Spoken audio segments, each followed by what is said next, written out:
Muy buenas noches a todos los presentes y en nuestra segunda noche de nuestro seminario de la Sociedad Teosófica, presentado por la Federación Teosófica Interamericana para Centroamérica y el Caribe, recibimos al hermano Gaspar Torres Martínez, quien es nuestro invitado especial en este seminario. Estoy autorizada en este momento por su presidente, el hermano Enrique Reis, quien está esta noche acompañándonos con nosotros, y la representante como miembro adicional para Centroamérica y el Caribe, la hermana María Orlis. Les doy la bienvenida a todos en nombre de la Federación y voy a pasar los micrófonos, si así el presidente me lo permite, al hermano Gaspar Torres Martínez para que él nos haga la invocación y inmediatamente de haber hecho la invocación empiece su trabajo de esta noche. Señor presidente, le paso el micrófono al hermano Gaspar. Perfecto, sí, por favor, Gaspar, cuando quieras. Invocación a la unidad. Gracias, Gaspar. Gracias. Invocación a la unidad de la señora Annie Besant, también llamada invocación universal. Oh vida oculta que vibras en cada átomo. Oh luz oculta que brillas en cada criatura. Oh amor oculto que todo lo abarcas en la unidad. Que cada ser que se sienta uno contigo sepa que por lo tanto es también uno con todos los demás.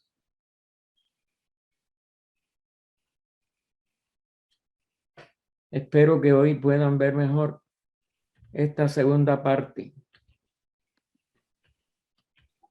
Hoy vamos a continuar con la segunda parte de este seminario, de cómo debe vivir un miembro de la Sociedad Teosófica en la segunda parte.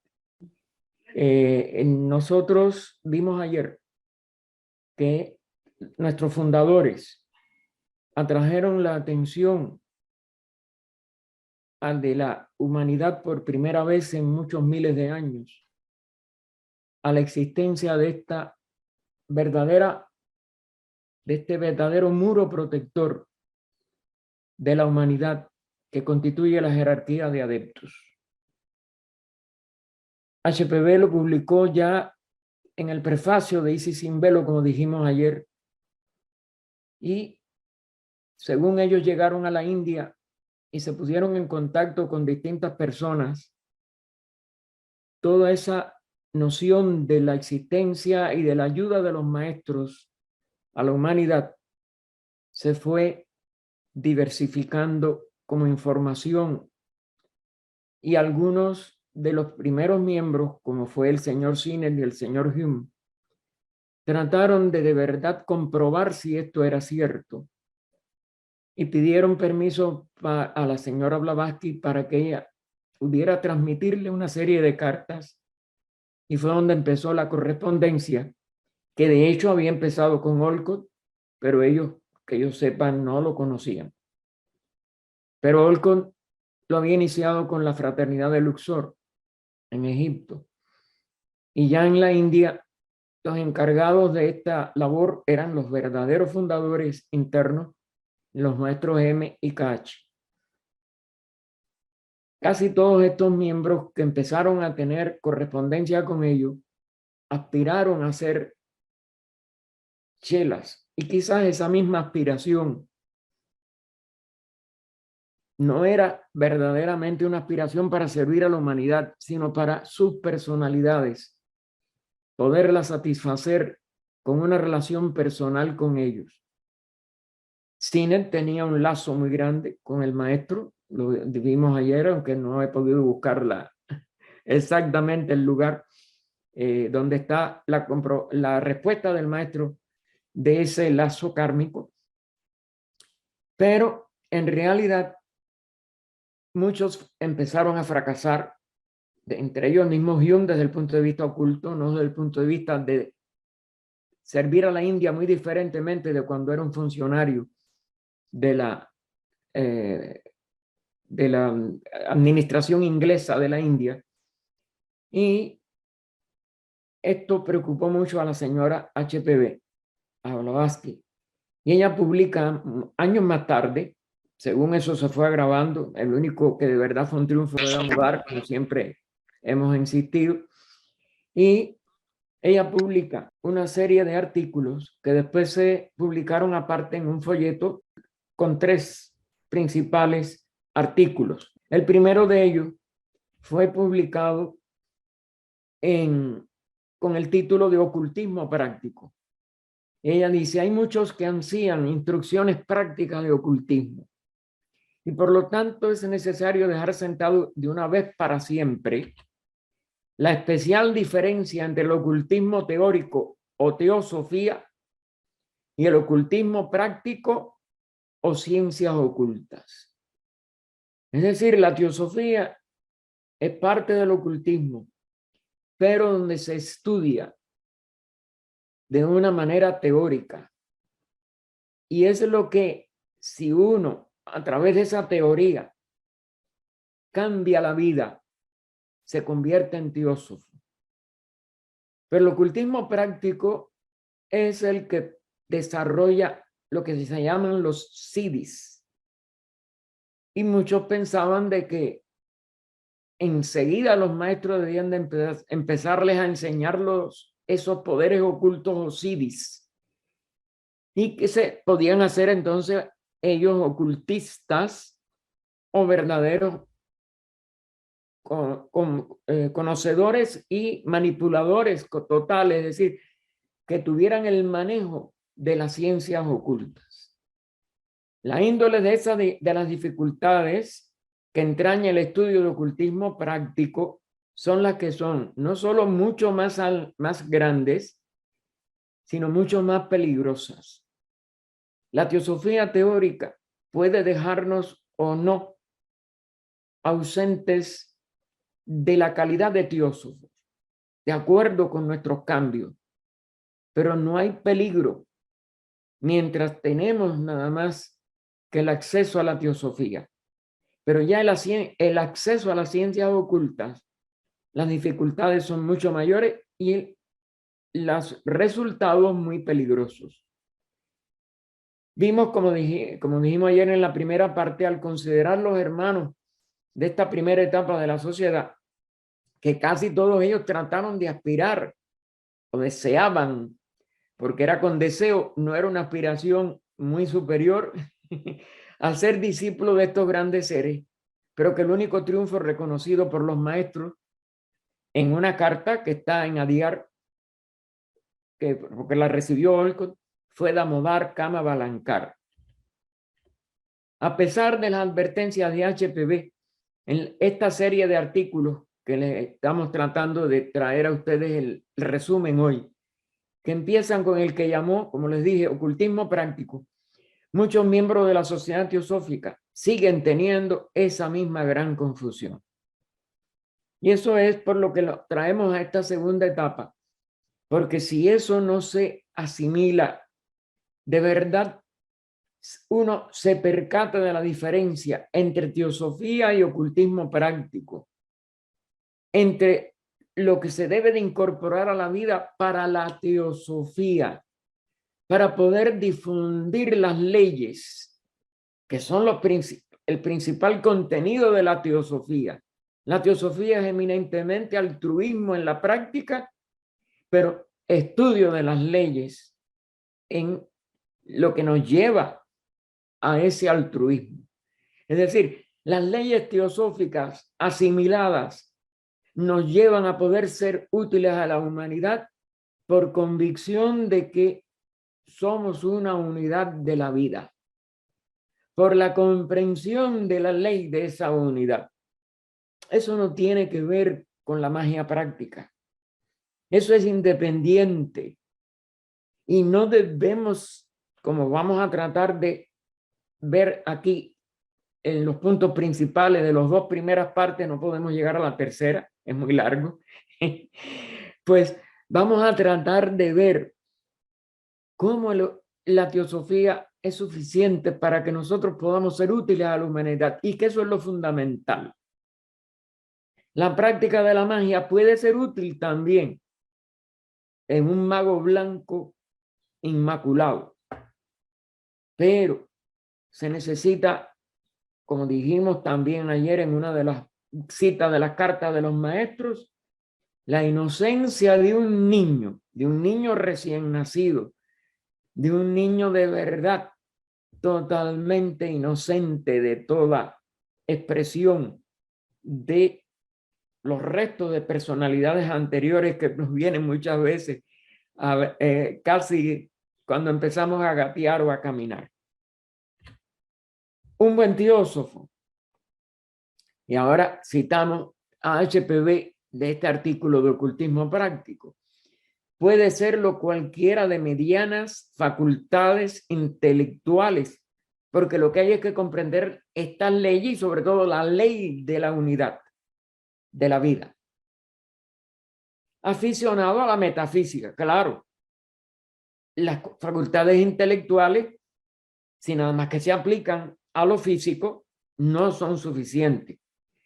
Pero podemos llegar a ser un buen teósofo si nos aficionamos a la metafísica y vamos convirtiéndonos en una persona de conducta pura e inegoísta, que mayormente se goza en prestar que en recibir auxilio, que siempre está dispuesto a privarse de su gusto en bien de los demás y sea amante de la verdad, la bondad y la sabiduría en sí misma y no por el provecho que prometan allegar. Ayer también vimos algunas de estas variantes en algunos de los que le escribían a los maestros. El que nada más que se preocupaba si podía tener un buen karma para la encarnación siguiente. Ese es un provecho, aunque se difiera para la encarnación siguiente. No, nosotros debemos de ser amantes de verdad, bondad y sabiduría por el valor que ellas tienen, por la capacidad de comprensión que nos permite ayudar a los demás que nos rodean. Pero es muy difícil y distinto si se quiere pasar de lo teórico a la capacidad práctica de discernir entre el bien y el mal. El poder hacer todo el bien posible sin mover un dedo de su cuerpo, solo usando su voluntad interna. Aquí es donde vienen ya los siddhis, aquí es donde viene una capacidad de magia, o le llamamos magia en primera porque ese fue el nombre que se le dio en distintos niveles esotéricos antiguos, pero también porque de verdad no es el uso de leyes físicas o de las leyes metafísicas para el mejoramiento propio, sino para producir efectos externos desde la voluntad interna. Y es donde están los grandes peligros, las grandes tentaciones, las grandes pruebas y lamentablemente las grandes caídas. Tiene que darse cuenta de la responsabilidad enorme de quien la instruya.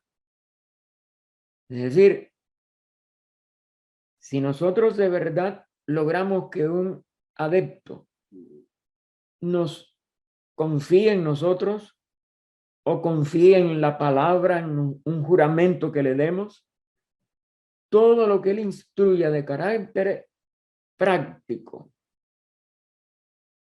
él se hace el responsable de todo lo que por equivocación o violación de nuestro propósito y juramento, por caída de tentaciones, etcétera, por errores, nosotros cometamos hasta el momento en que seamos un adepto completo.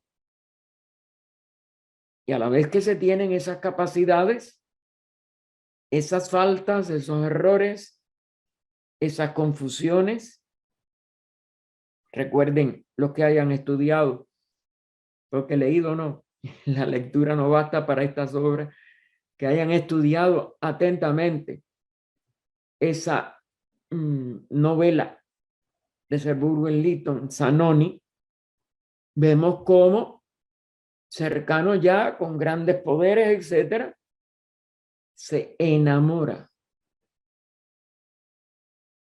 Y eso en un nivel de ese discipulado tan alto y de esas iniciaciones y de ese trabajo que hacía por la humanidad, no podía preferir a un solo ser humano por arriba de la humanidad, porque ese ser humano tuviera un lazo o hubiera una atracción mutua que lo llevaba a preferirla. Esas es las tentaciones y las caídas de los grandes cercanos ya casi a la meta del adectado. Pero el karma no es para exclusivamente, claro que engendra un karma, pero no es exclusivamente para el que ha sido iniciado en esa magia, sino para el iniciador. Mientras no sea un adepto completo, él comparte todos los errores, faltas o hasta caídas totales que ese aspirante haya cometido o cometa. Otra diferencia es que el ocultismo no es magia, como casi todos piensan. Es decir, aunque se le da esa palabra, no es solo esa palabra. Y hay mucho implicado en ocultismo. Y sobre todo, esto que nos señalábamos antes, la responsabilidad del iniciador. Es decir, la responsabilidad del que comunica los secretos que llevan a la práctica del ocultismo. Los fenómenos pueden variar desde la hechicería a la más alta magia blanca divina. El ejemplo más triste que tuvo la humanidad fue la cuarta raza raíz. Su nivel de materialidad fue tan grande, la ausencia de medidas verdaderamente efectivas para evitar que mucho de este conocimiento cayera en manos de seres que no tenían la suficiente evolución para resistir las tentaciones, hizo proliferar la hechicería.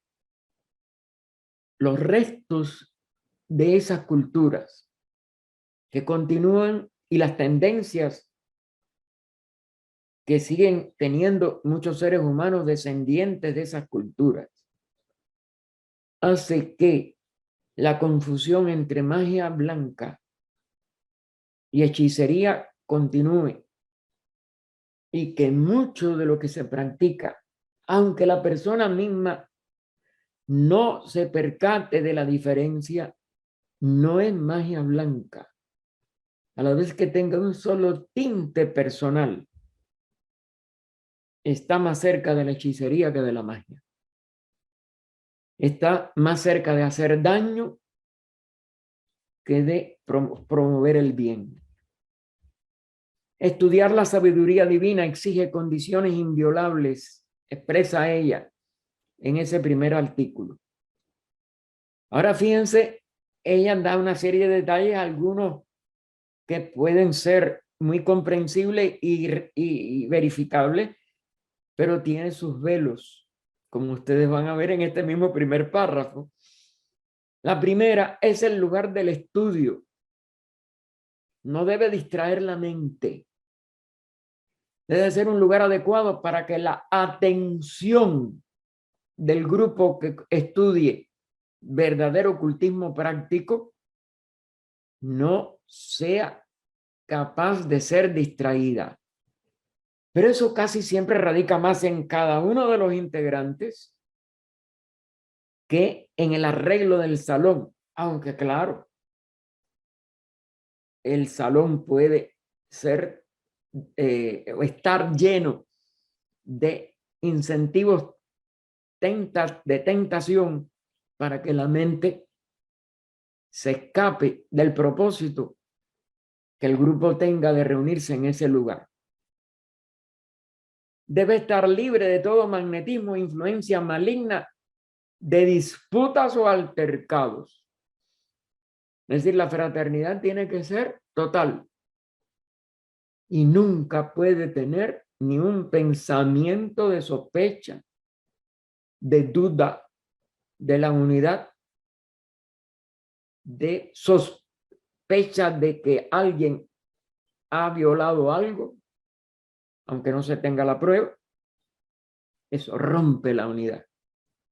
Y el magnetismo se rompe también en el aspecto positivo, y es cuando son como dagas o cuchillos que pueden herir internamente, por supuesto.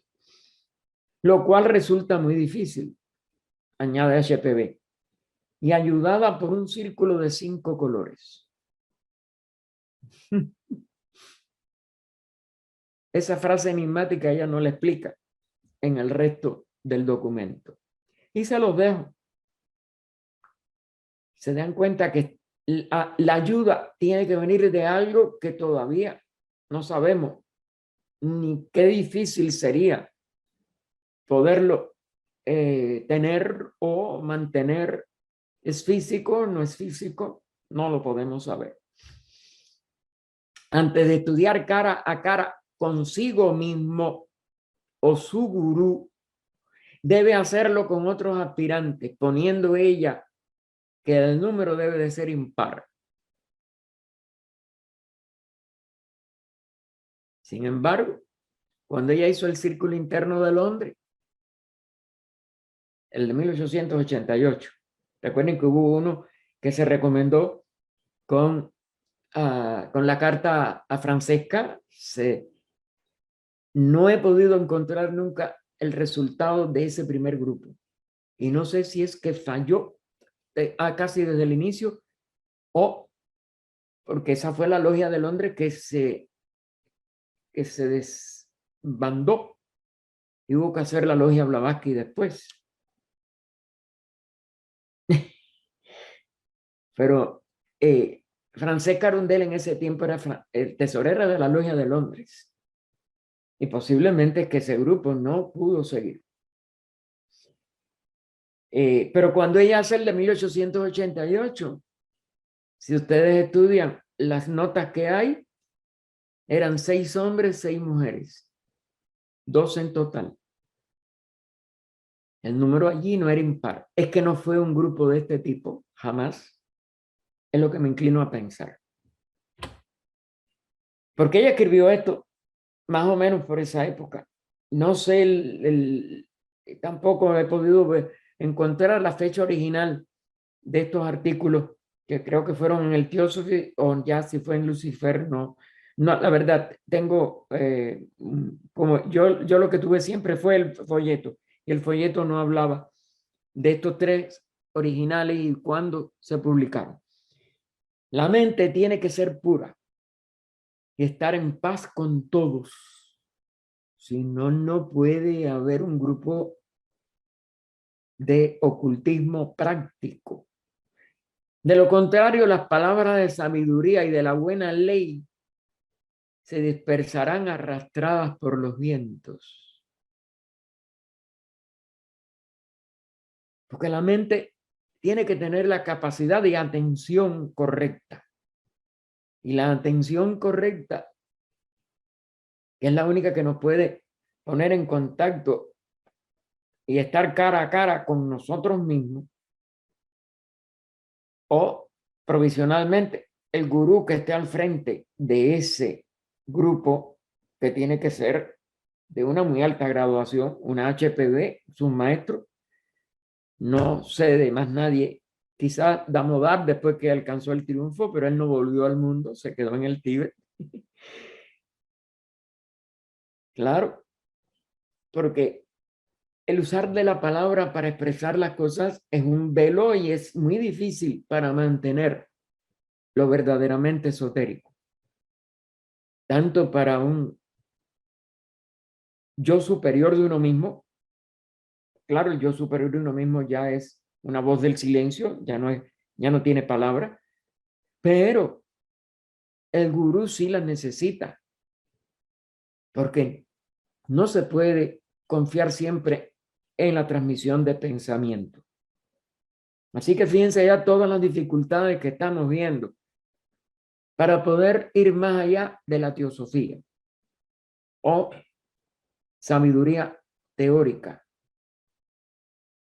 para entrar en el verdadero ocultismo práctico o ciencias ocultas. Todos deben mantenerse unidos como los dedos de una mano. ¿Ven? La unidad está siempre constantemente repetida en todo movimiento que vaya a hacer, aún en la sociedad teosófica, para que la teosofía se convierta en la expresión viviente de teósofos.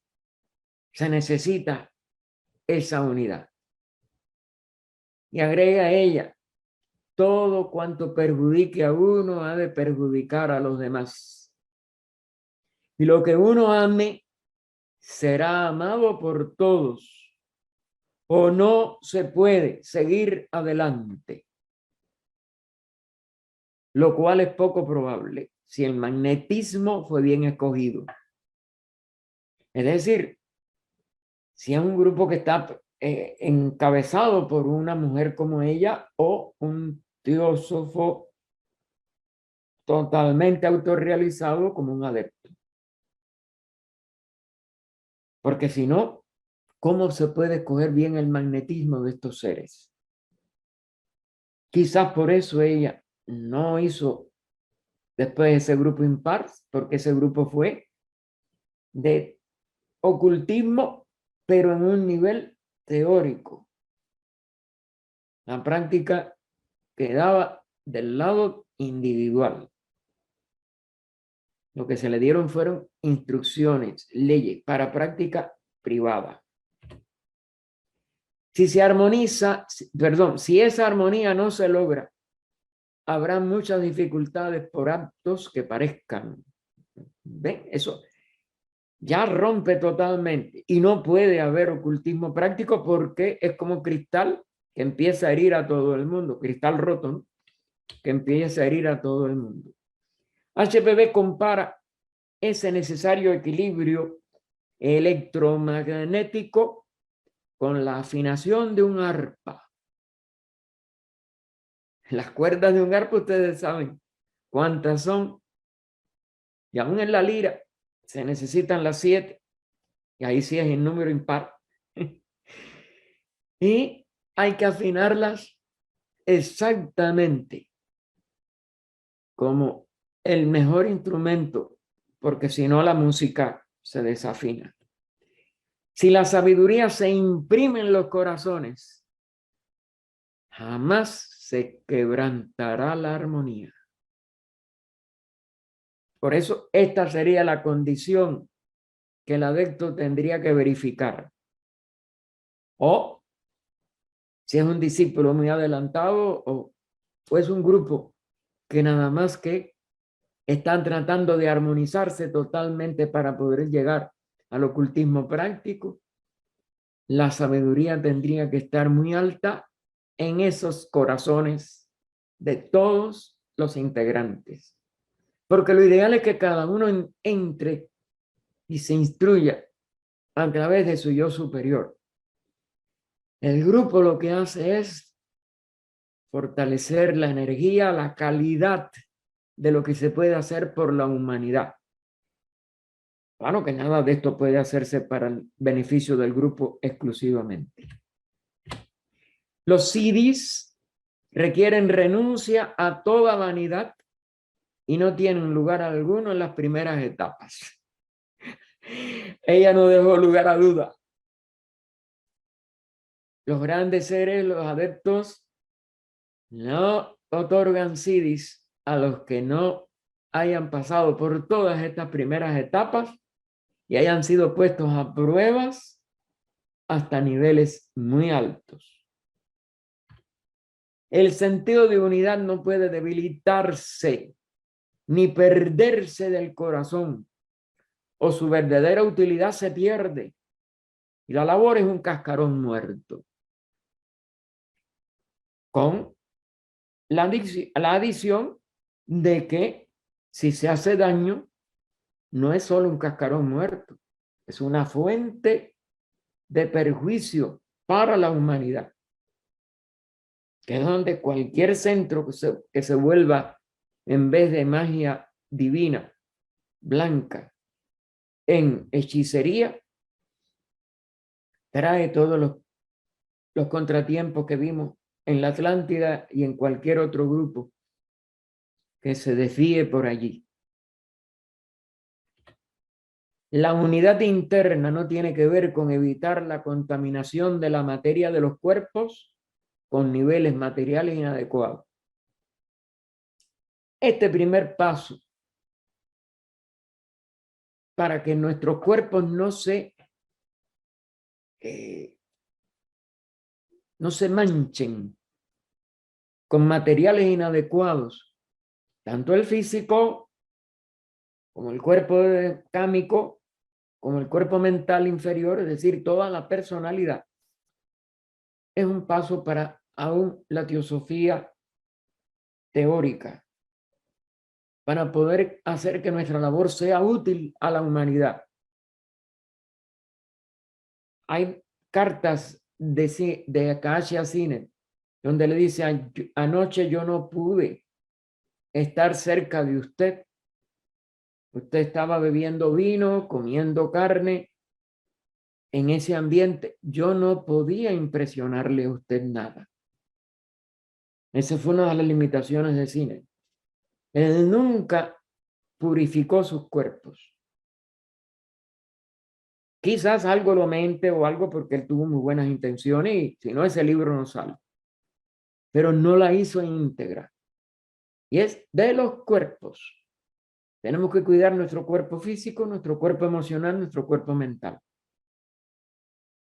En la medida que ellos mejoren, podremos ser útiles para la humanidad. Eso se puede ver también en un grupo de logia, en cualquier grupo de teosofía teórica, en que la mejoría de nuestras vidas repercute en una canalización de buenos magnetismos y buena influencia hacia toda nuestra comunidad, hacia nuestra casa, si estamos reunidos en nuestra casa. Recuerden la referencia que el maestro le hace a Francesca Arundel. Si no se aleja de esa casa. Si un local ha servido por años a una logia teosófica y no es propio y después se pierde, esa energía pues queda. Y si no se le aleja, el que vive en esa casa va a tener muy buenas influencias. Pero tenemos que ser conscientes de ella y mantenerlas lo mejor posible cuando podemos estar en un lugar así. La atención mental debe ser plena hacia la verdad universal y no dirigirla a la aparente relacionada con el ritualismo exotérico, que es donde se han ido encallando casi todos los movimientos religiosos de la antigüedad y donde se han llenado de distintas expresiones dogmáticas que alejan a la humanidad de la verdad. Y no hay atención por tanto, a lo universal. Lo universal no tiene que ver con dogmas particulares de ninguna religión. Y mucho menos con los rituales. El ritual bien hecho, con buena intención de ayudar, como puede ser cualquier ritual, desde el más sencillo al masónico, a cualquiera de los rituales que existen en el mundo. Si no está mezclado con ritualismo dogmático, exotérico, y mantiene una buena voluntad y atención plena hacia la verdad universal, hacia la unidad, hacia una fraternidad universal, se puede hacer mucho bien aún con rituales. Pero hay que tener mucho cuidado de no desvirtuarlos y de no deformarlos. Ni darle un exagerado valor a la forma cuando no se presta atención a la esencia de la vida que debe animarlo. Y esto es importante. Alimentos puros y evitar adicciones mantienen los vehículos incontaminados por las entidades invisibles que pululan en lo impuro. Las bebidas alcohólicas son una fuente de elementarios que tienen que ver con todo el daño que ha hecho el alcoholismo a la humanidad por la adicción tan fuerte que tiene. Todas las drogas heroicas, el tabaco, etcétera. Todo eso debe de eliminarse por el que no quiere que sus vehículos se contaminen. Que no me señalen ahora a HPV porque fumaba, o porque comió carne, porque hay un abismo entre un cuerpo que se estaba desintegrando por la cantidad de fenómenos que tuvo que hacer para apoyar el movimiento. Y ella es uno de los misterios, porque como las cartas mismas que le dicen así, que no se le habían podido acercar, las materializaba ella. Cada uno tiene que buscar la respuesta por sí mismo.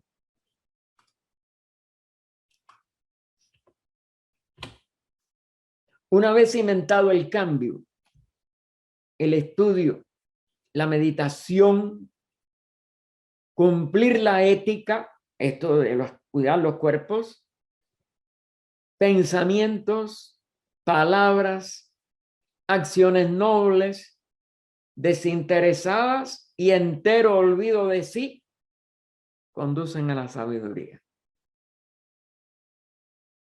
Fíjense, uno tiene que cambiar para poder dedicar su vida a la humanidad. Y entonces los pasos son todos estos. Cada uno va a tener una mayor proporción de algo de acuerdo a su idiosincrasia, su evolución, pero todo tiene que estar, y sobre todo, el entero olvido de sí. El desinterés y entero olvido de sí. Eso no puede faltar para que podamos conducirnos a la sabiduría y, por tanto, llegar a la magia blanca. Todo esto nos despertará a la unidad que somos en el todo universal. También tomado del artículo Ocultismo Práctico de HPV. Lo anterior, dice ella, en ese primer trabajo, es resumen de 12 de 73 reglas. Es decir, que ella nada más que dio ciertas nociones para alertar lo equivocado que estaban la mayoría de los miembros que irreflexivamente querían ser discípulos de los maestros. El mundo vive en la emulación y la porfía. Y eso no ha cambiado en 140 años. Hay que adquirir primero la fortaleza para matar en el corazón toda forma de aversión y antipatía hacia los demás.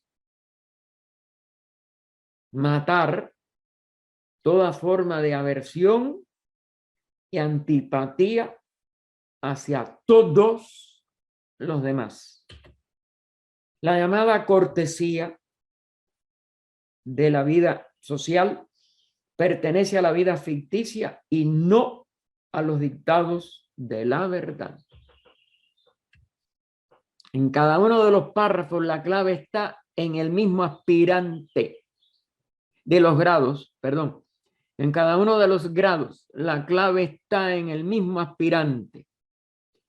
No es el temor de Dios el principio de la sabiduría, sino que el conocimiento del yo, pero el nuestro superior, no el personal, es la sabiduría misma. Al estudiante de ocultismo que ya practica alguna de las reglas precedentes, de las 12 que ella había, yo he hecho un resumen, ahí no están ni las 12, se le representa grande y verdadera la respuesta del oráculo de Delfos a todos cuantos anhelaban oculta sabiduría, y que el sabio Sócrates repitió corroborándola muchas veces. Hombre, conócete a ti mismo.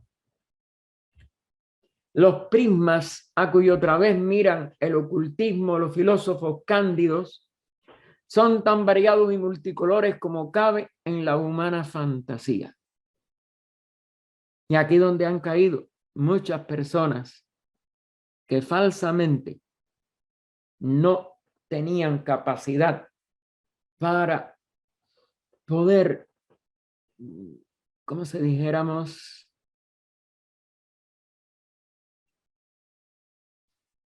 distinguir entre lo universal y lo particular, entre lo personal, que es lo particular, y lo universal, que es la vida una. Entre los centenares que en Occidente se llaman ocultistas, no hay ni media docena que tengan ni siquiera idea aproximada de la genuina naturaleza de la ciencia que tratan de dominar. Ni media docena de centenares.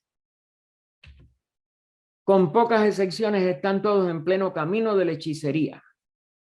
Pero dejémoslos restablecer algún tanto el orden en aquel caos que predomina en su mente antes que protesten contra esta afirmación. HPV sabía que por mucho que explicara y abundara, la mayoría lo iba a negar. Recuerden que uno de ellos fue uno de los que era, como si dijéramos, había nacido en la India, tenía alguna relación con la India, pero era de una, por lo menos una de sus líneas era inglesa. Y fue uno de los que escribió para el Teósofos y todo, y terminó demente totalmente por no hacer esta distinción y meterse en ocultismo práctico antes de tiempo. El ocultismo difiere de la magia y demás ciencias ocultas, como el esplendente sol difiere de un candil, y como el inmutable e inmortal espíritu del hombre difiere de la mortal arcilla del cuerpo humano. No hay en nuestro idioma palabras que definan y maticen la diferencia entre las referidas facultades anormales o entre las ciencias que conducen a su adquisición, con la exactitud y fijeza con que las definen y matizan los idiomas orientales y sobre todo el sánscrito. Una de las cosas que más se le objeta a la doctrina secreta y a muchos artículos de la señora HPV era que ella usaba términos sánscritos que para muchos eran ininteligibles. Sin embargo, no es por gusto que ella los utilizara. Estos idiomas antiguos vienen de las instrucciones directas de los rishis divinos, primero los rishis humanos, ya después que son los que dan origen a la literatura de la filosofía oriental y las 6 grandes darshanas o escuelas filosóficas de la India. Pero nuestros idiomas ya no heredaron esa profundidad.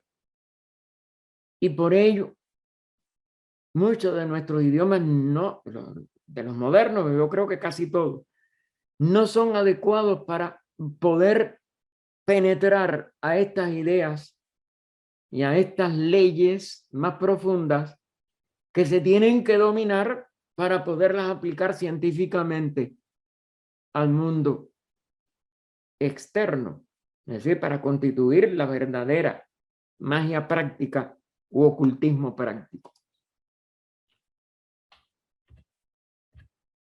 Muchos dan a las palabras milagro y hechizo el mismo significado en cuanto les atribuyen la idea de operar prodigios. Y dice ella entre signos de admiración, quebrantando las leyes de la naturaleza.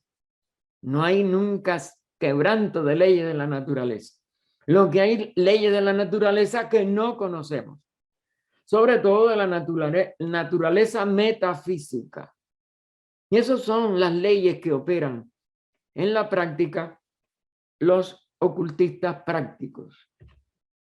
Cristianos y otros creyentes relacionan al demonio con el ocultismo, mientras que sus impíos adversarios, los materialistas, son los impíos, los infieles, que también se le llama así a los materialistas, se ríen de Moisés, de los magos y de los ocultistas, porque ellos nada más que aceptan las leyes físicas y todo lo demás, pues dicen eso no existe, eso no es. Y se sonrojarían los materialistas de prestar seria atención a semejantes supersticiones. Es verdad que existe mucha superstición entre los creyentes que no tienen verdadera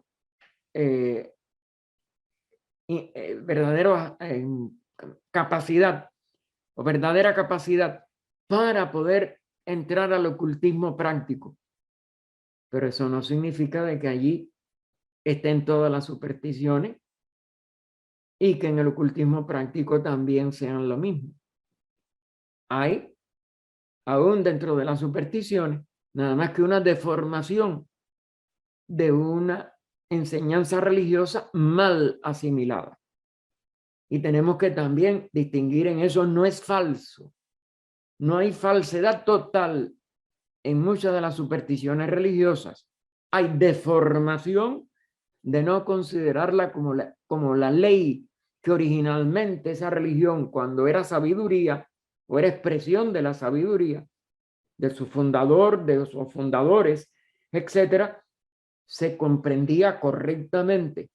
Y ahora deformada, sí, se ve como superstición, pero no una superstición total, como los materialistas piensan tanto de los religiosos equivocados o dogmáticos, como de un ocultista que consideran de que es tan supersticioso y tan mentiroso como todos los que han fingido fenómenos, porque es verdad que también existen los farsantes de la fenomenología. Todo esto ocurre por no haber adecuadas palabras para expresar la diferencia entre lo sublime y verdadero, del verdadero ocultismo, de la verdadera religión, de la verdadera teosofía, de la verdadera vida una y de la unidad de todo, y lo absurdo y ridículo de todas las deformaciones o del abandono total de toda investigación de un mundo que vaya más allá de lo que los 5 sentidos pueden percibir. Ocultismo viene de la palabra Gupta, Vidya. Gupta es oculta, Vidya es sabiduría, que significa conocimiento secreto o sabiduría secreta, porque Vidya es muy rica en significado, pero todo está relacionado desde un conocimiento certero hasta la sabiduría más divina. Y Gupta sí es secreto, oculto, escondido. Pero ¿conocimiento de qué? En los Puranas hay varias respuestas, entre ellas estas 4. Fíjense cómo ella, en un trabajo como este, y al hablándonos del sánscrito, nos lleva a estas 4 variantes de la Vidya. Ñaña Vidya es el conocimiento de las ocultas fuerzas de la naturaleza, puesta en acción por la práctica de ciertos ritos y ceremonias religiosas. Y aquí es donde viene el parentesco y las posibilidades de daños o de hechicería cuando el rito o la ceremonia religiosa no se hace con la pureza y la total sabiduría, sino con nada más niveles de conocimiento, porque la abarca, como les dije, todo. Maha, grande, Vidya, que significa gran conocimiento, grande es Maha. Es la magia de los cabalistas y del culto tántrico, aunque suele degenerar en hechicería de la peor especie. La cábala empezó en un nivel divino, fue enseñada en la edad de oro de nuestra raza y en el origen de alguna de las grandes civilizaciones como Caldea, de la más alta calidad, y tuvo hierofantes. En el caso de Caldea vinieron o fueron iniciados, porque no estamos en Caldea, de India a Caldea, pero cuando degeneraron y sobre todo comercializaron algunas de las ramas, ellos se apartaron, y ya cuando llegaron, como ustedes saben, en cautiverio los israelitas a la antigua Babilonia, no quedaban nada más que 2 claves que pudieron ellos aprender: la astronómica y la fisiológica, y ninguna de las otras superiores. Las otras 5, para llevarnos a la magia divina, nunca se les enseñó. De ahí las limitaciones de la cábala occidental en comparación de la cábala original, tanto de la India como aún el primer periodo caldeo. La tercera es Gushya Vidya, o conocimiento de las reales fuerzas del sonido, sobre todo a través del éter, no el sonido en el aire, y por lo tanto de los mantras cantados en las oraciones y encantamientos, cuya eficacia depende del ritmo y la melodía o fuerzas de la naturaleza, como es natural. Esto es otro que tiene, como ustedes ven ahí, posibilidades desde muy altas a muy limitadas o hasta bajas. Y la cuarta, Atma Vidya, que los orientalistas traducen literalmente por conocimiento del alma. Atma nunca es alma. O verdadera sabiduría, pero que significa mucho más. Y ella aclara en esta parte de ocultismo práctico, es la única para el teósofo. El teósofo no debe de coger, vamos a decir, tomar riesgos en las otras 3. Las otras 3 tienen posibilidades muy altas o riesgos muy altos también. Pero Atma Vidya o llega como verdadera sabiduría a Atma, a lo más alto de la tríada humana, o no llega a nada. Y ella dice que se queden sin Atma Vidya o verdadero ocultismo lo que la desdeñan y chapucean en la magia consciente o no de su índole y rechazan por rigurosas las reglas dadas a los estudiantes, porque Atma Vidya no tienen otro remedio que cumplir las reglas totales. Dejémoslos que sean magos por cualquier medio, aunque durante las 10 encarnaciones siguientes, no dice 7, 10, el número del universo, no pasen de vudús y dupas.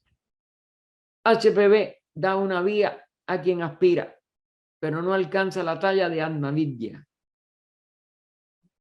Y entonces nos dice, por eso está entre comillas, podrá ser un modesto bienhechor de la humanidad, por más que carezca de facultades sobrehumanas.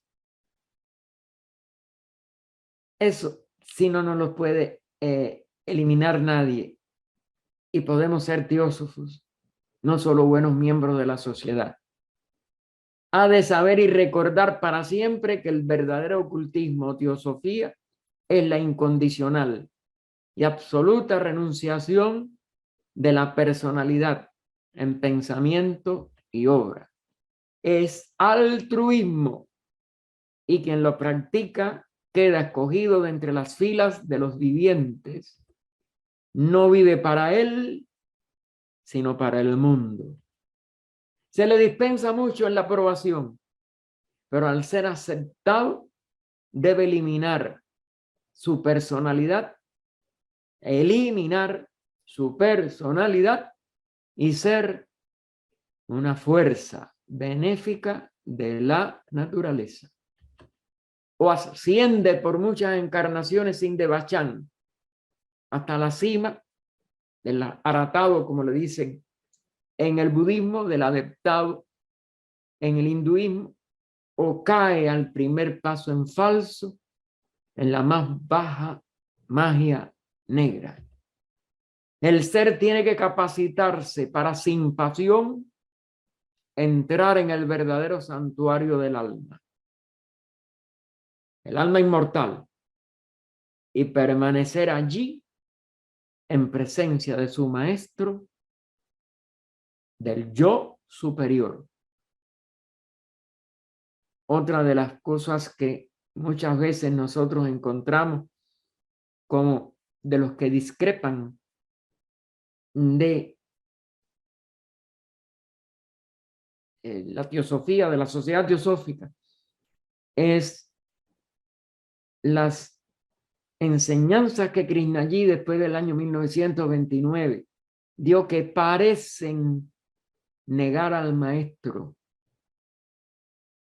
pero él nunca lo negó en el sentido de yo superior. Él sabía que un maestro o un adepto es útil, pero no necesario. Lo necesario es entrar en este yo superior. El maestro es el yo superior, dice ella ahora aquí en este trabajo. Pues el alma espiritual es vehículo del espíritu.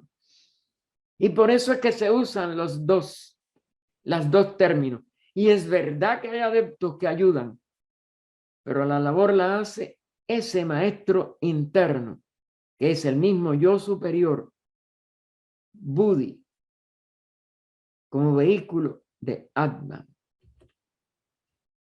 Muerta la personalidad, se invalida lo astral. Es decir, se invalida su reflejo en la personalidad, que es el kama, el deseo, que refleja entonces al hombre triunfante, cuando ya la personalidad está muerta, no a la codiciosa y egoísta personalidad. Entonces el brillante augoides, que es el nombre que se le da, el divino yo, vibra en consciente armonía con los dos polos de la entidad humana, el hombre de purificada materia y la siempre pura alma espiritual. Ella no se va a presentar sin que esa purificada materia se haya realizado plenamente. El hombre permanece en presencia y para siempre. Se une íntimamente con el yo superior, con el maestro Cristo gnóstico. La tercera parte, que es la que no podemos tratar aquí, pero que le invito a que todos la estudien, da consejos para la vida diaria que ayudan a redireccionar la vida para facilitar la realización de Atmavidya, la línea teosófica. El principal requisito para adquirir el conocimiento de sí mismo es el amor puro.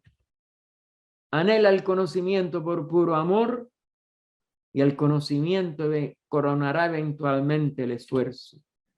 Cuando un estudiante se impacienta, es prueba segura de que obra por la recompensa,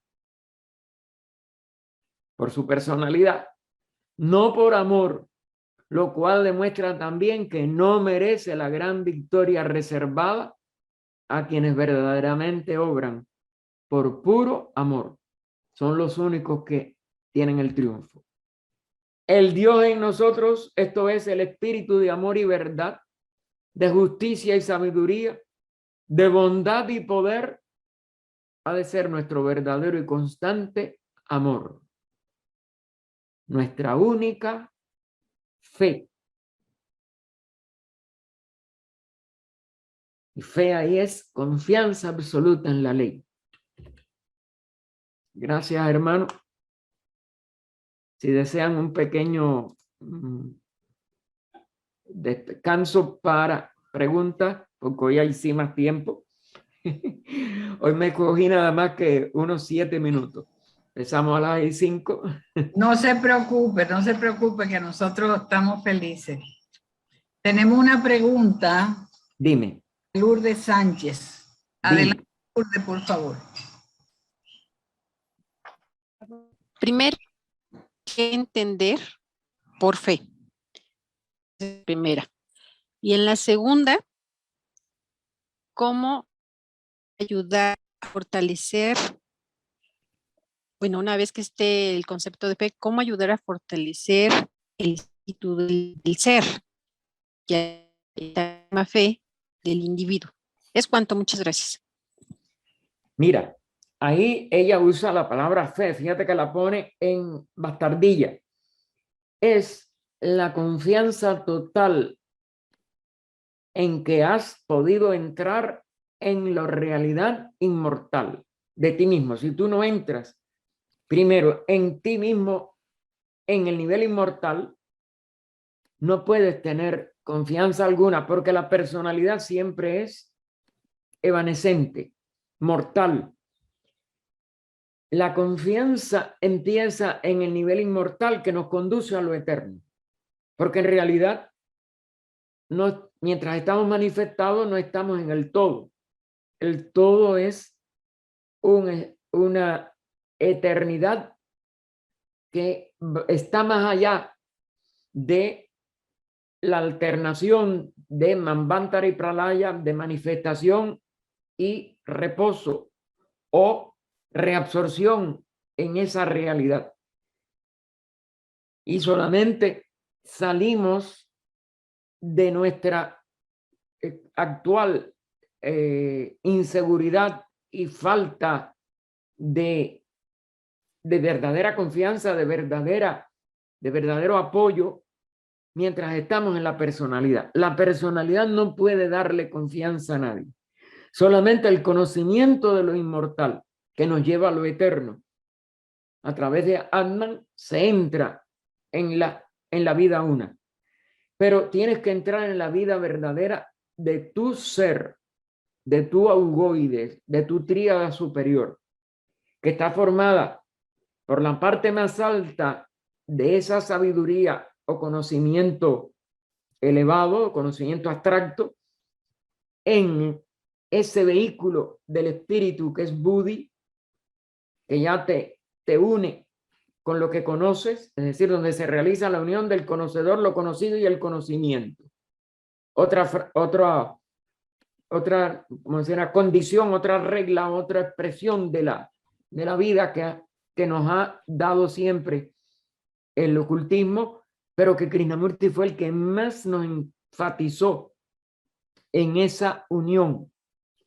Ese estado de unidad nada más que es así, cuando el ser humano abandona la personalidad, que es un reflejo mortal, y entra en lo inmortal, y a través de lo inmortal los tres se vuelven uno en lo eterno. Y eso es lo que libera de la rueda de nacimientos y muertes. Eso es el único que nos saca de la vida individual, porque la individualidad es inmortal, pero no eterna. Lo eterno es la unidad total, la unidad plena de todos los seres individuales en una sola vida. Y eso nada más que es a través del Atman, que entonces cuando el ser se autorrealiza en ese nivel totalmente, no por un samadhi, no por un momento, sino definitivamente es lo que se llama en los sutras de Patanjali el Dharma Mega Samadhi. Es decir, el que ya lo lleva a la totalidad y ya no sale de esa totalidad. Entonces el ser se convierte en una jerarquía. Deja de ser un individuo. Porque por ese conocimiento de sí mismo como individuo, traspasa el maya individual y entra en la realidad universal o total, la unidad de toda la vida. Esa confianza que lleva al ser a seguir adelante y abandonar todo lo que parece que era él, eso es confianza, eso es depositar todo lo que nosotros a algo que todavía no hemos realizado. Necesita esa confianza, eso es lo que es la verdadera fe. Una confianza en esa ley y en esa certeza de que vamos a la realidad de donde hemos surgido. Que muchos budistas por eso dicen que el nirvana, ese es el nirvana, ¿no? La terminología budista, que se pierde todo y que se destruye todo y que no hay más nada. No se vuelve al punto de donde surgimos, es decir, al estado total de donde surgimos. Pero después, los seres, ¿por qué la mayoría de los que alcanzan ese estado siguen ayudando a la humanidad? Porque se dan cuenta del sufrimiento humano y no pueden olvidar y salir. Eso lo vamos a ver, sobre todo en La Voz del Silencio, que vamos a ver el sábado por la tarde, mañana por la tarde. Por la mañana vamos a ver los aspectos que tienen el sendero que conduce hacia ellos, aunque no es un sendero, nada más que está adentro. Otra de los problemas de las palabras y de sus conceptos en la mente. ¿Algo más, mija? El fortalecimiento de la espiritualidad, de la fe, de esta fe, de esta confianza, como la esa confianza que es ley y que es todo, correcto. Es lo que... sin dogmatismos, o sea, correcto. Es amar la vida, es retomarla y admirarse del pájaro que canta, por ejemplo, ¿no? De a todos. Veces, la naturaleza toda es digna de admiración y de embelezo. Es que a veces uno se encuentra en los cuadros oscuros debido precisamente a estos tiempos tan fuertes que hemos vivido, ¿no? Con tantas pérdidas que aunque sabemos que nada es permanente y así va a ser hasta que hasta que evolucionemos y Hasta que comprendamos lleguemos las a esa pérdidas. realidad, claro. Hasta que nos Exactamente. convertamos en esa realidad conscientemente, correcto. Exacto, seguir entonces esta parte, ¿no? Como dice, entonces fortalecer ese sendero interno. Correcto, Gracias. por nada. Adelante, Ernesto. Gracias, Lourdes. Vladimir, por favor. Sí, hermano, tenía un par de preguntas. Ahí va la primera. Sobre este tema de los diferentes villas. La primera, Ñaña Villa, es de los rituales y consiste en conocimientos ocultos de las fuerzas de la naturaleza. No sé si nos puede dar un ejemplo anterior, cómo han utilizado este Ñaña Villa, un ejemplo práctico en la historia. No sé si usted lo conoce, hermano.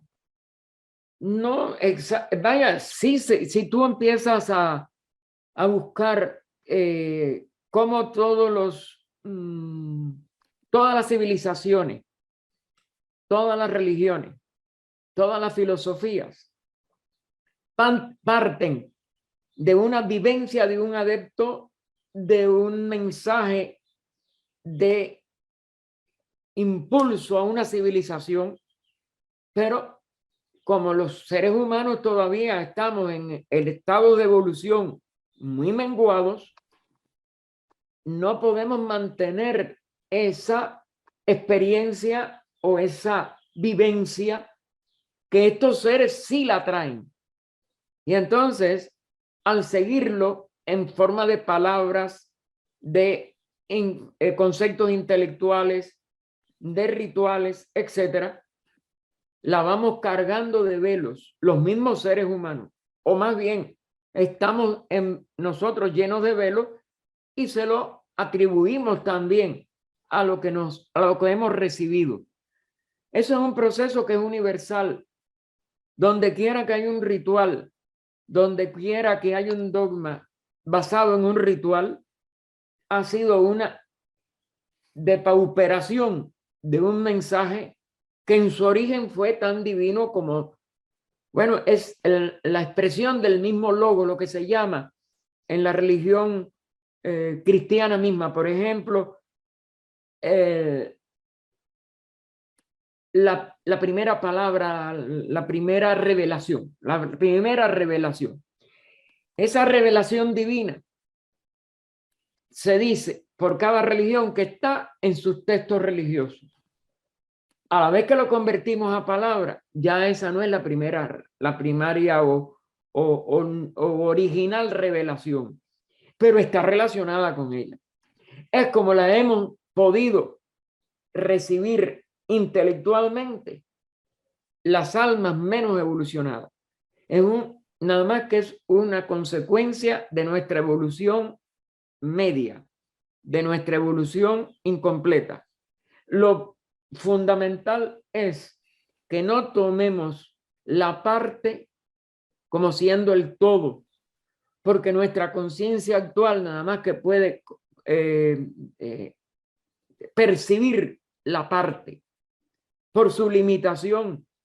Nosotros somos una personalidad de acción, deseo, emoción y mente concreta. Con eso no se puede comprender Atmavidya. Con eso no se puede realizar la totalidad del ser. Y entonces como dijéramos, constreñimos, lo percibimos a través de estos reflejos de una manera distorsionada. La distorsión de todas las civilizaciones, que lo dije en el caso de la Cábala. La Cábala es parte de esa revelación de Atmavidya, pero llevada a una civilización que se fue degenerando y que la fue empleando en cosas materiales, la deformó a todo lo que nosotros conocemos y llega a ser hechicería, porque tiene todavía una energía en su manifestación que hace imposible que sea un conocimiento intrascendente o no dañino, o un conocimiento nada más de lo físico. Tiene que ver con cosas psíquicas. Es el psiquismo que vimos ayer, como no se podía permitir, por ejemplo, Sinek tenía muy buena intención, pero quería fenómenos psíquicos. Y hubiera sido imposible para los seres humanos concebirlo. Le dice el mismo maestro, te pueden hasta asesinar si creen que que de verdad tú hiciste eso. Porque no podían concebir que eso esté en la capacidad de un ser humano. Ni se puede concebir hoy, 140 años después. Y lo psíquico sigue siendo el gran tentador que lleva a los seres humanos a su perdición. Lo psíquico nunca nos llevará a la verdad. Y todos estos rituales o se hacen vanos en el nivel de repetir boberías y de repetir movimientos o palabras o lo que sea, o si lo cargamos de cierta energía, empiezan ciertos fenómenos a dañarnos porque no alcanzan el origen, se quedan en efectos secundarios en los mundos invisibles, para la vista física, quiero decir, pero psíquicos. El psiquismo es lo que pierde a la mayor parte de los seres que empiezan a buscar antes de tiempo estas enseñanzas de la sabiduría divina. El otro, mijito, la otra pregunta. Ok, sobre el tercero, de la Gunya Villa, que es sobre sonidos, encantamientos, ritmos, melodía. Bueno, ella hace mucha mención en el Isis Sin Velo sobre la importancia de los mantras, el Rig Veda, que era la fórmula que ellos tenían. Hermano, sí. Así, en la misma pregunta que la anterior, un ejemplo práctico de todo esto, así que en discípulos, en chelas. No, ninguno que sea de verdad un discípulo, ninguno que de verdad sea un chela puede usar eso mientras no sea un adepto. El adepto es el único que no se daña ni daña a los demás. Eso es psiquismo. Y la mayoría hoy de los mantras la gente los vocifera, los cantan, lo entonan, o la gente se burla porque no pasa nada, o si pasa algo los desequilibra. Si logran mover alguna fuerza es psíquica, y si no están puros, van al latón de la basura de los psíquicos desequilibrados. Eso es lo único que podemos nosotros decir. El psiquismo no sirve. Fíjate como ella dice en el cuarto, el único de los tiosos, Atma Vidya. Pero ¿quién puede llegar a Atma? Ahí es donde está el reto. Y por eso es que nos quedamos sin Atma Vidya y sin ninguna Vidya. Nos quedamos en servir a la humanidad por ahora, porque es nuestro único alcance actual, de acuerdo a nuestra evolución promedio.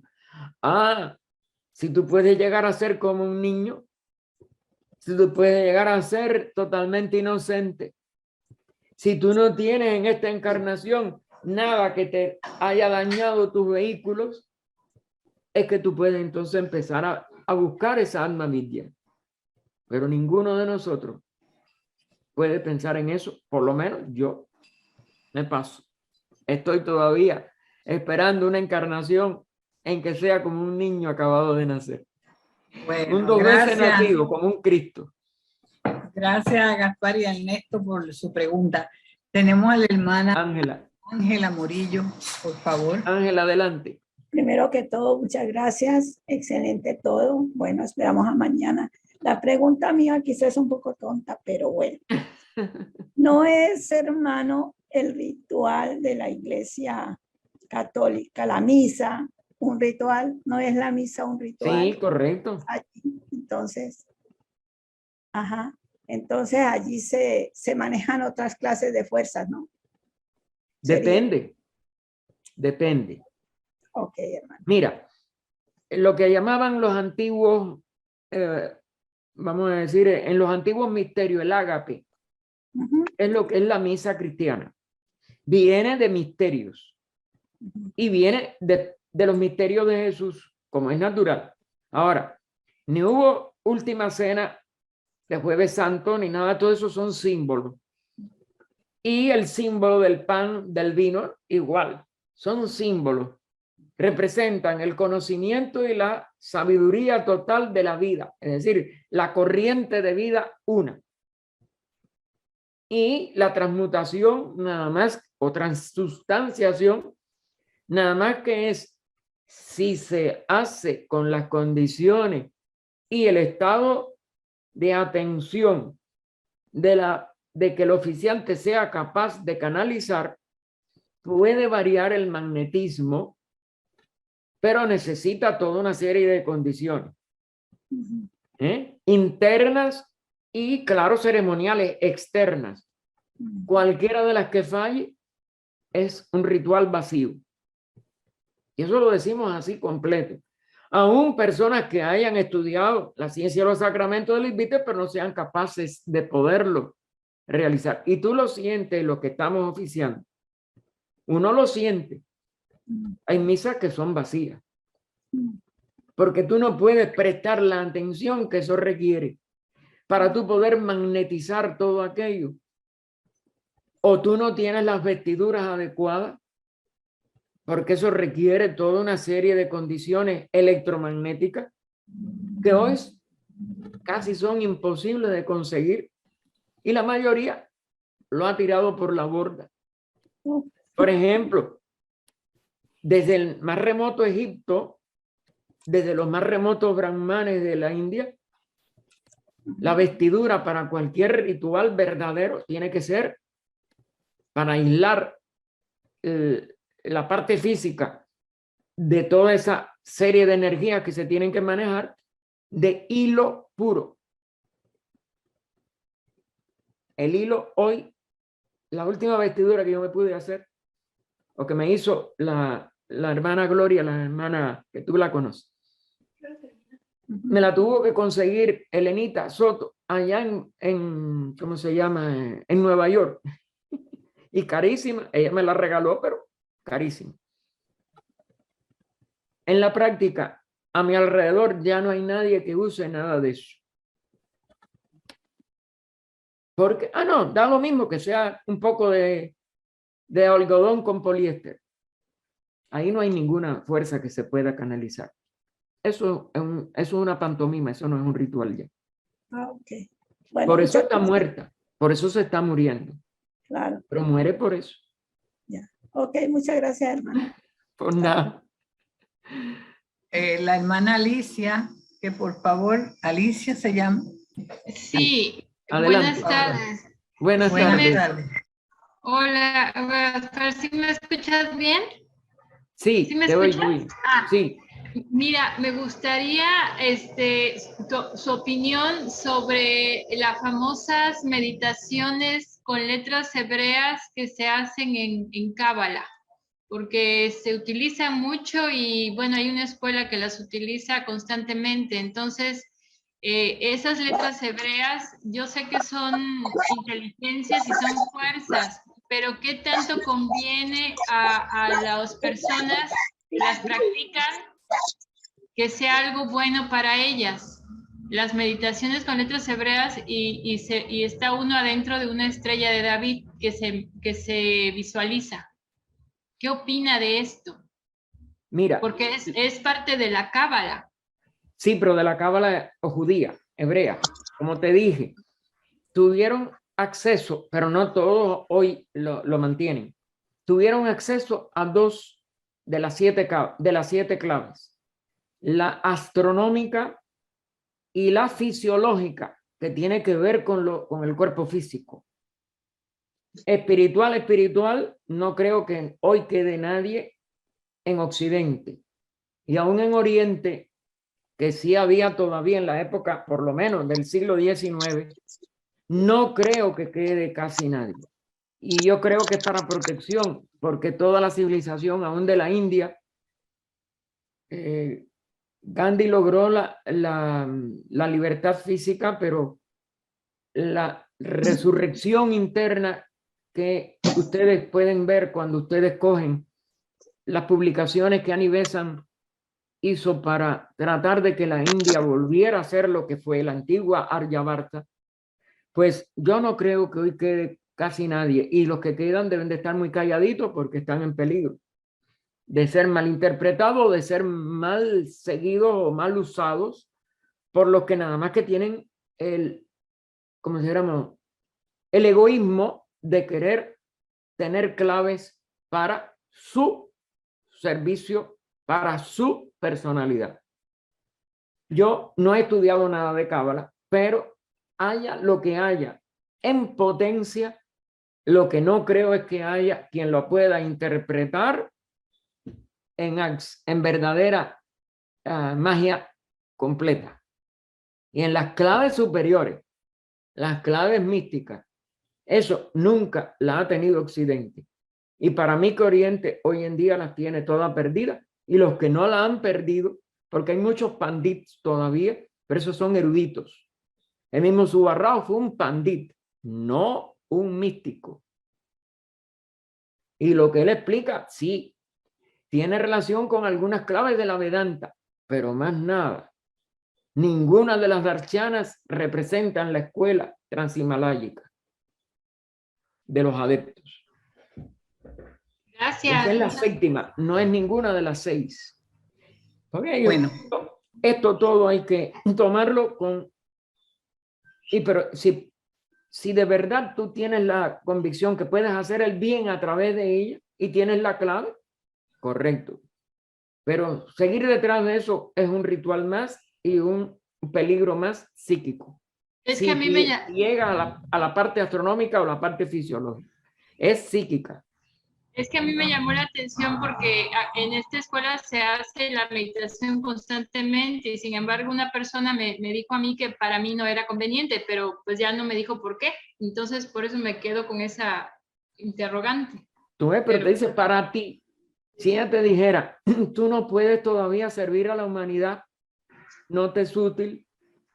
Pero si es para ti, es que lo que tratan es de mejorar personalidades. ¿Qué puede ser eso de bueno si tiene algo de magia? Lo que puede ser algo psíquico, más nada. Yo nunca me voy a meter en ninguna de esas líneas. Porque la sociedad teosófica lo que trata es de beneficiar a la humanidad. Eso es lo único que hace falta. Y si se medita es por la paz del mundo, por los enfermos, por los que sufren, no para yo voy a obtener el yo personal, si lo sigo inflando, ¿a dónde va a llegar? Sí, es que, como dice, es que sí, lo hacen para salud, para economía, para enfermedad, sí, para diferentes cosas. Sí. Ok. Bueno, gracias Alicia. Gracias, bueno, gracias. tenemos 2 personas con las manos levantadas, las cuales vamos a tomar sus preguntas. Estas 2 terminamos con la señorita Lourdes para aquí finalizar nuestro trabajo de esta noche. Buenas tardes. Saludos de Costa Rica. Brevemente, don Gaspar, antes de pasar aquí a esta parte de preguntas, usted indicó que recomendaba estudiar por aparte un tema que dijo que no se podía tratar acá. Entonces, cuando hizo el cambio de la diapositiva... Es la tercera parte del folletico, Ocultismo Práctico de Blavatsky, que tiene una tercera parte que yo no pude sacar ninguna porque veía que, fíjese, me fui de todas maneras de la hora y les pido disculpas. Sí, es que se pasó rápido la diapositiva y no capté entonces cuál era eso, pero entonces es la tercera parte del folleto, lo que usted recomienda estudiar. Del folleto de HPV, Ocultismo Práctico. Eso y era, lo puede muchas buscar gracias. y entonces ahí hay abunda más de todas estas mismas cosas que hemos visto aquí, pero no había tiempo y yo dije, bueno, les saqué de los dos primeros artículos. Muchas pero gracias. En el folleto están los 3. Usted lo puede ver. Es interesantísimo también. Hay cosas interesantísimas en todo lo que es de HPV. Muchas gracias. Por nada. Gracias, Cristian. Bueno, Lourdes, por favor. Gracias. Bueno, muy interesante todo. En esta parte que comentaba con la compañera, la teosofía, ¿cómo ve, cómo observa esto de la intención, ya sea en pensamiento, palabra o acción, para y hablar, y palabra, pensamiento y acción. Para lo que muchos creen, o estoy observando un poco, que sería el karma, ya sea positivo o negativo, en el individuo. Y bueno, yo estoy empezando, o sé iniciar con Isis sin velo, entiendo algunas cosas, y cuál es su sugerencia para que yo empiece de cero. Gracias, es cuanto. Mira, mañana vamos a tratar más, porque también muchas de estas cosas van a seguirse viendo a la luz de las 3 joyas, como se les llama, de la literatura más devocional y más para poder ir adentro de la sociedad teosófica. Vamos a empezar por el último de los 3. Vamos a seguir después en esa misma sesión de la mañana con el primero, es decir, vamos a coger el último y el primero. Y vamos a dejar por la tarde la voz del silencio. Y entonces, ahí tú vas a ver que vamos a ir pudiendo, vamos a decir, dirigir más la atención a esta diferencia entre cómo se puede combinar todos los aspectos que nosotros expresamos a través de la personalidad de una manera que sea no un reflejo distorsionado personal de un ser mortal, como somos todos nosotros, nuestra conciencia actual, sino cómo podemos ser entonces la fuente que nos lleve a descubrirnos en nuestra realidad más alta. Tiene más bien que ver con lo interno que con estas meras palabras que hoy nos van a hacer, que hoy en ocultismo práctico nos ponía HPB como de preparación. Indudablemente, todo lo externo de la personalidad se tiene que ir redirigiendo hacia la espiritualidad. Es muy difícil, no es una fórmula tampoco en palabras, sino que son pasos internos que se van descubriendo cuando el ser se dedica al bien de todos. Lo principal es la intención del ser humano, mientras la intención es de cómo yo progreso, cómo yo adelanto, cómo yo me quito lo malo, cómo yo mejoro mi karma, nada de eso funciona. Cuando el ser empieza, el ser personal, empieza a darse cuenta de que el objetivo de la fraternidad, que ya tratamos ayer, es el único que nos comprometemos cuando entramos a la sociedad teosófica. Si tú empiezas a pensar en los demás y empiezas a volcar tu vida a servir a los demás, todo lo demás viene por añadidura también. Buscar del reino de Dios y su justicia. Es buscar la unidad de la vida, que tienes que descubrir que tú eres parte de esa unidad, que tú eres la vida total, porque la vida no se divide. Y la justicia es esta ley de karma, que es la ley una, la ley de acción y reacción. Eso es lo único que tiene que mover al ser humano. Todo lo demás empieza a aclararse, a iluminarse, a completarse y deja de ser lo que ahora es nuestra vida.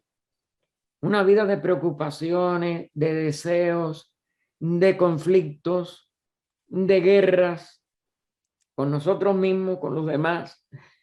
No estoy hablando de la guerra de los países, pero a la vez que empieza en un ser humano, empieza en su familia, se traslada a su familia, se traslada a su comunidad, se traslada a todas las líneas colectivas en que estamos, las profesiones, los centros de estudio, todos estamos en guerra. Porque la guerra está dentro de cada uno de nosotros. ¿Cómo se acaba la guerra? ¿Cómo se acaba el egoísmo? Cuando el ser empieza a buscar la realidad total, que es la única realidad. Todo lo demás está totalmente mal enfocado, pero es el resultado de nuestro descenso a la materia. En los vehículos todos nosotros estamos separados. En los cerebros todos nosotros tenemos una vida única, una experiencia que no se repite.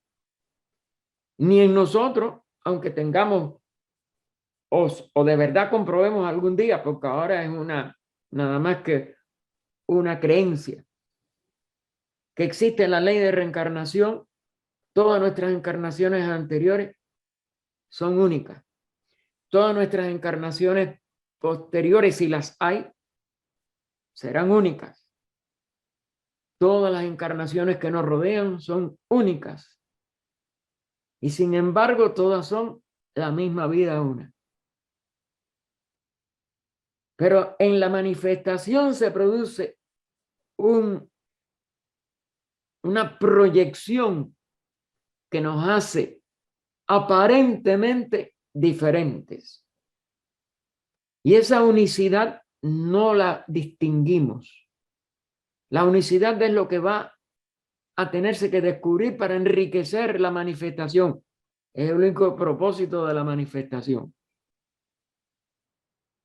Pero no se hace porque yo mejore, porque yo sea el que mande, porque yo sea el que dirija, porque yo sea algo, sino se hace cuando comprendo que anulando totalmente ese sentido de separatividad, se descubre una unidad interna de todo que expresa una calidad diferente para enriquecer ese todo. Eso es muy difícil de poner en palabras, pero eso es lo que nosotros tenemos que llegar. Pero tiene que empezar por renunciación de la personalidad, por renunciación de nuestra palabra, renunciación de nuestras acciones, renunciación de nuestros pensamientos. Si no hacemos la renunciación total, completa, íntegra, que es lo que vamos a tratar de ver en estos tres obreitas, cómo las tres nos lo presentan en forma tan pasmosamente diferente en el externo, porque en palabras son muy distintas, las tres obras, idénticas en el significado más profundo. Es lo que vamos a tratar de ver mañana. No podemos en nuestra posición actual de seres personales, egoístas, etcétera, dar un paso de avance para nada. Y esa es la oportunidad de la Sociedad Teosófica. Trató de restablecer las condiciones verdaderas de la vida en su integridad, de la vida una. Esas condiciones para que esa vida una se exprese en una evolucionante humanidad es la fraternidad sin distinciones, que lo vimos ayer. Esa fraternidad es un reflejo de esa unidad y es lo único que nos va a ir quitando los velos que hoy nos hacen sentir separados, distintos. Yo soy el bueno, los otros los malos. Las películas de policías y ladrones, toda esa tontería en que vive la personalidad, toda personalidad, la mía incluida. Y tenemos que romper con ello. Estos tres libros nos ayudan. Y el solamente, como dijimos ayer, ser el del puñadito comparado con los miles de millones que encarnados más los miles de millones que no están encarnados. Esa oportunidad de conocer este movimiento de un puñadito que, como dijo ayer al final HPV, va a ser la semilla de un cambio para una nueva gran civilización, la primera civilización humana, la de la sexta raza, de intuición, de unidad, de paz. Y será porque va a crecer el amor y porque ese arco de reascenso de toda la vida va a impulsarse a través de estos primeros intentos que parecen que no, a nuestro alrededor, de cuántas personas que vienen a la sociedad teosófica, cuántas de verdad se quedan, y de los que se quedan, cuántos cambiamos la vida, y de los que nos quedamos y hemos hecho algún cambio o recibimos el cambio a través de nuestros padres, como en el caso a mí, cuánto lo mejoramos día a día para que el movimiento sea constante hacia lo mejor. Ahí donde está el gran reto de ser miembro de la sociedad o de aún de oír teosofía aunque no seamos miembros. ¿De qué lado estamos? Del lado personal, ay, qué bueno, ay, cómo me satisface, ay, cómo yo he progresado, ay, cómo yo disfruto estudiando estos libros, ay, cómo yo disfruto. O estoy de verdad tratando de aliviar a los demás, estoy tratando de servir a los demás, ¿puedo abstenerme de rechazar a alguien? ¿Puedo abstenerme de no estar en simpatía con otros? ¿Puedo abstenerme de dejar de amar a todos y amarlos a todos? Por el contrario, cumplir con el amor a todos como verdadera expresión del primer objetivo. Esa es la pregunta que tenemos que hacernos y la que trataremos de que ustedes se hagan a través de los extractos que vamos a ver de estos 3 libros. No puedo en palabras poner algo más porque esto es tan sutil y tan difícil de poner en palabras que por ello el silencio a veces es más adecuado. Perdona si no te he dado una respuesta mejor. Bueno. Gracias. Gracias a todos los presentes. Gracias al hermano Gaspar. Gracias a la hermana Cecilia Calderón y a la encargada que tiene que estar por ahí de el miembro adicional, nuestra hermana María Orlich, que se encuentra por ahí, que es el miembro adicional de la Federación Teosófica Interamericana, y del señor presidente de la federación en este momento, el hermano Enrique Rey. Les damos las gracias tanto a Gaspar como a todos los hermanos presentes en esta noche. Mañana, mis queridos hermanos, temprano a las 9 de la mañana para Puerto Rico, República Dominicana. Sería un poquito más tarde para Costa Rica, 1 hora más tarde para México, 2 para Costa Rica.